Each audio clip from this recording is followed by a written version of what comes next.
Hello, everyone, and welcome to our podcast. My name is Kiana. And my name is Rakhi. This is episode 1 of 2, and the topic for this podcast is vernacular architecture in South Africa. We're mainly looking at African vernacular architecture and how we can still incorporate these methods in today's architectural world. So let's dive in, shall we? What is vernacular architecture? The basic meaning of the word vernacular, according to the Oxford Dictionary, is the language spoken by ordinary people in a particular country or region. So, with this understanding, vernacular architecture can then be defined as a type of local or regional construction using traditional materials and resources from the area where the building is located. And with this said, we're going to quickly express our general opinions on vernacular architecture.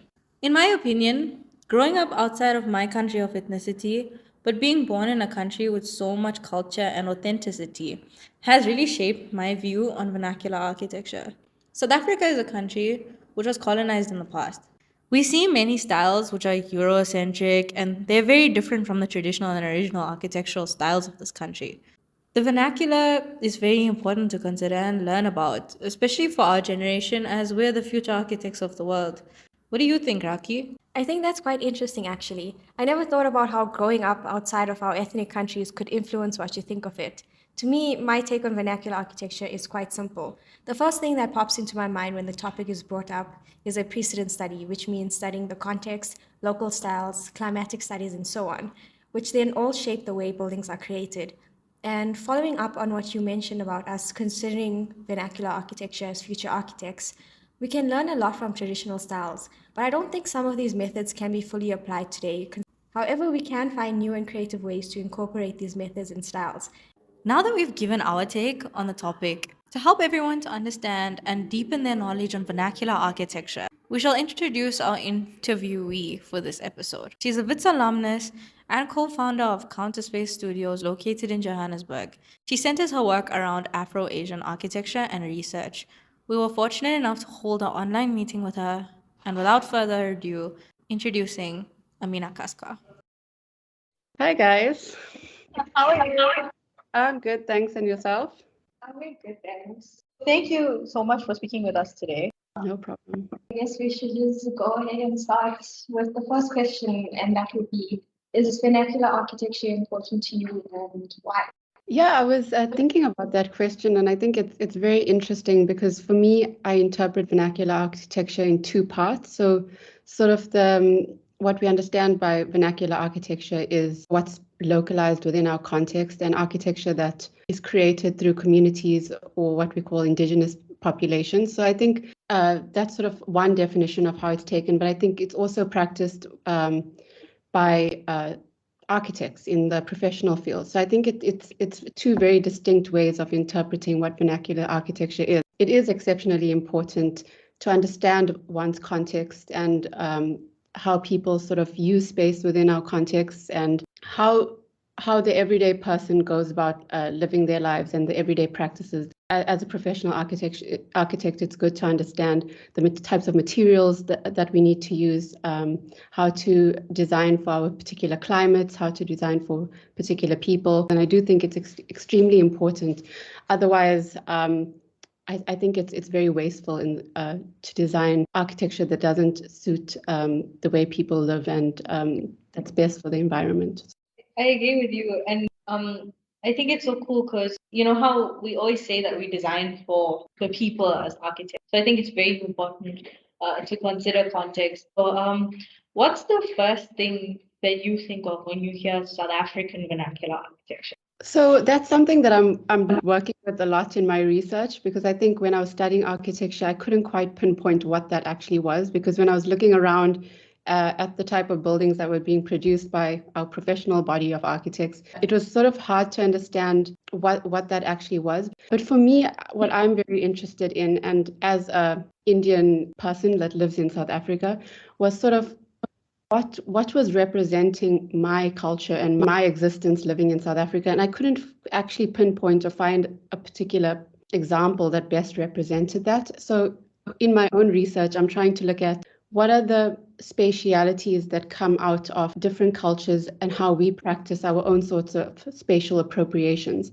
So, and I think that extends to many cultures. I think we can look out and see how within our sort of modernist planned city, how people appropriate space in unique and individual ways. And I think we can see that from people sort of erecting sort of makeshift soft architectures, as I like to call it, like whether it's like a textile piece of fabric hanging from two poles, or whether it's the informal traders putting a mat on the ground to sell their trade. I think these are all sort of interesting vernacular spatialities and how people sort of give themselves agency in taking over and giving themselves ownership within space. So yeah, I think I would say that's how I sort of see it. You kind of already answered the next question that I was going to ask you about how inclusive our architecture is in terms of the cultures and backgrounds. Based on that, do you think that we should have styles represented all over the country? So, for example, if you take Indian styles, should they be located in a specific region, or should they be scattered around towns? Like, what's your take on that? That's an interesting question, because I think it's very difficult to say what style best represents a particular demographic. So even as you say, being an Indian, for me being a Muslim living in South Africa, I wouldn't even know what that style is. But I think living in South Africa, to an extent, we're such a melting pot. And I think looking at the way we cook or the way we do religious practices, I think all of that lends itself to particular ways of appropriating space. So I think architects, it's our job to really interpret and sort of absorb all of these different rituals and practices and really understand the complexities of the people that are living in the country, in their ritual practices, their beliefs, their values, and really sort of take that as a challenge in understanding how do we design, not necessarily just stylistically, but really functionally and respectful of all these different beliefs and value systems. So I think architects, especially a young generation of architects, I don't think we need to start thinking in terms of having sort of a standardized way of vernacular practice across the country. But I think it's really about your own sort of interpretation and your own understanding of what the context means and the people who are living there. And I think if we sort of get that right, I think that's really a step forward. I think what we see sort of in what traditional vernacular, what we see with the colorful Indibele huts and the mud houses, and just stemming from that, bringing us all the way into contemporary, how people practice just within the city. I think there's a lot that can be drawn from the types of African markets, the muti markets, the fabric markets. There's so much of color and texture that I think as an architect, there's so much to draw inspiration from. And I think that's really cool and exciting. That's very true. And also previously you mentioned about, being Indian and growing up in this country. We're so used to seeing buildings with brutalist architectural styles. So we used Jeffrey Bauer as an example for how a building can be built using vernacular architecture. Because we studied one of his famous works in our previous project, the Lunaganga House, the estate. Do you think that this can be applied for South Africa today, where we design buildings with no colonial aspects, or do you feel that there'll always be some element of it? Yeah, I think we all, as young architects, are trying to see how we decolonize architecture, starting from architectural education. How do we start teaching architecture that decolonize certain ways of practice that we've been taught for many years before this? And I think it's always been a very singular narrative, sort of this Western male-dominated narrative of what we think architecture is. And I think it's great seeing more diversity in the classroom, so people coming from different backgrounds. And I think because people are coming from such a vast variety of cultures and backgrounds, I think it's easier for people to draw from their own background when they design. So you mentioned Jeffrey Bauer. I think for sure we can start applying decolonial methods in just that we're bringing our own. I mean, we're all influenced by colonialism.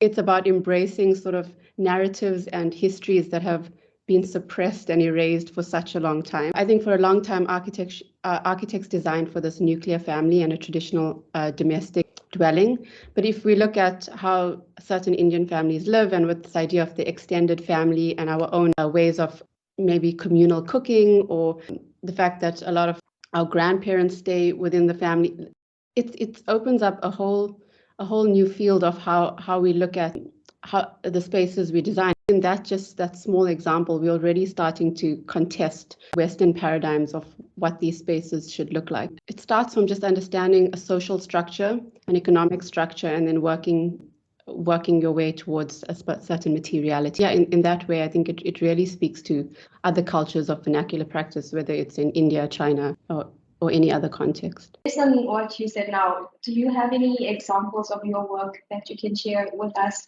where you made use of quite a lot of vernacular architecture, or where you were maybe forced to revert to Western styles because the traditional styles weren't for? I think there's never been sort of a clear-cut sort of a notion of whether, it was colonial or vernacular. I think for me, it's just been sort of an architecture that I've been passionate about and expressive of who I want to be as a designer.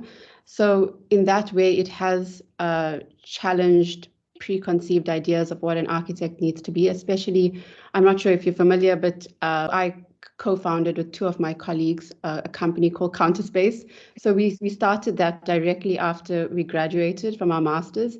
We did our internship here, but we didn't want to sort of go into a practice that was a commercial practice that had sort of these very normative trends in terms of architectural, like a normative trajectory of the field. So I think that just in itself, being part of an alternative practice and trying to contest these ideas of what we were doing and what we were putting out there in the world. So that resulted in a lot of work that was very embedded in research, embedded in activism, embedded in what we call soft architecture. So expanding the notion of architecture with the capital A being more installation, events, furniture.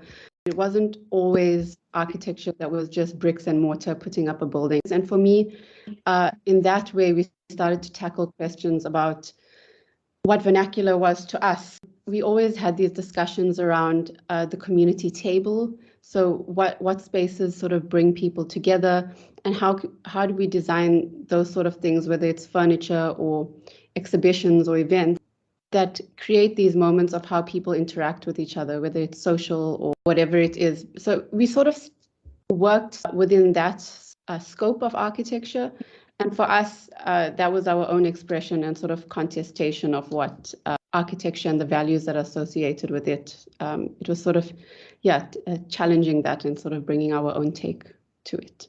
I think that's really amazing, and I love how focused it is, on different styles and bringing your own original aesthetic to your work. I think that's brilliant. The last question that we have for you today is, do you believe that styles which come from colonization, do you believe that they override traditional styles completely? Do you think it can be reversed in some way? It's so difficult because I guess it depends on the context. I think in South Africa, in a lot of cases, South Africa sort of was a very nomadic, the people were very nomadic, and a lot of the architecture was erased when the settlers came. So it was a lot of, we don't see a lot of what the pre-colonial fabric was. There are sort of small remnants of it that do exist within South Africa. But I think a lot of what we see in the cities is sort of this British and Dutch architecture. So I think there's so many systems in place. I mean, if we look at our heritage laws in terms of protection of these buildings, there's been a lot of steps taken in terms of, if you look at the women's prison, this idea of a very colonial and oppressive building that's now been reformed into a cultural space. So I think there's sort of this shift in taking those buildings and re-scripting their narratives, maybe in a way that's more positive or that works and gives a space to people. Another example is the Constitutional Court, which is another space that's extremely colonial and had a very different function in the past, but now it's being used for various cultural activities. So it's this idea of re-scripting colonial buildings in a more positive light. I think there's huge discussions on whether that's a good thing or a bad thing, whether we should just demolish these buildings and start afresh. I also think we can see the type of architecture that's created in spaces that are brand new, what people call brand new, sort of like the Santons and the waterfall estates. And I'm not sure if that architecture is producing anything new or something that is different to what we've seen in the past. So it's also this negotiation as to who's designing, what are they designing, and are we just designing the same thing that we've been taught? And tough one, because yeah, if we do erase everything, what would our city look like? I don't even know, because we're still questioning who we are as architects and what vernacular is. I think the starting point is decolonizing our mindset and the way we approach architecture. And I think that very much stems from the education system and how we perceive the type of architecture that we want to do and what we want to put out there. And it's actually quite difficult to pinpoint what exactly is vernacular architecture in South Africa because it's so broad. That's very true. It's really difficult because I think sometimes we find space for that in a very academic and research-based field. So I think we really need to try and push understanding these questions and sort of taking it into practice and having students that are confident enough to go into practice and being able to voice and challenge the people that they work for. And yeah. Thank you so much for your time, Amina. We truly appreciate you being here and speaking with us today. Oh, thank you so much. Once again, a shout out to Amina for taking time out of her day to chat with us. It was quite insightful, and I think we can both agree that we learned a lot from this discussion. Thank you for listening to our podcast. We hope you enjoyed this insightful and informative talk. Please tune in for episode 2 presented by Rotondwa and Anuschke, where they will be discussing vernacular spaces and the stories they tell in the South African context.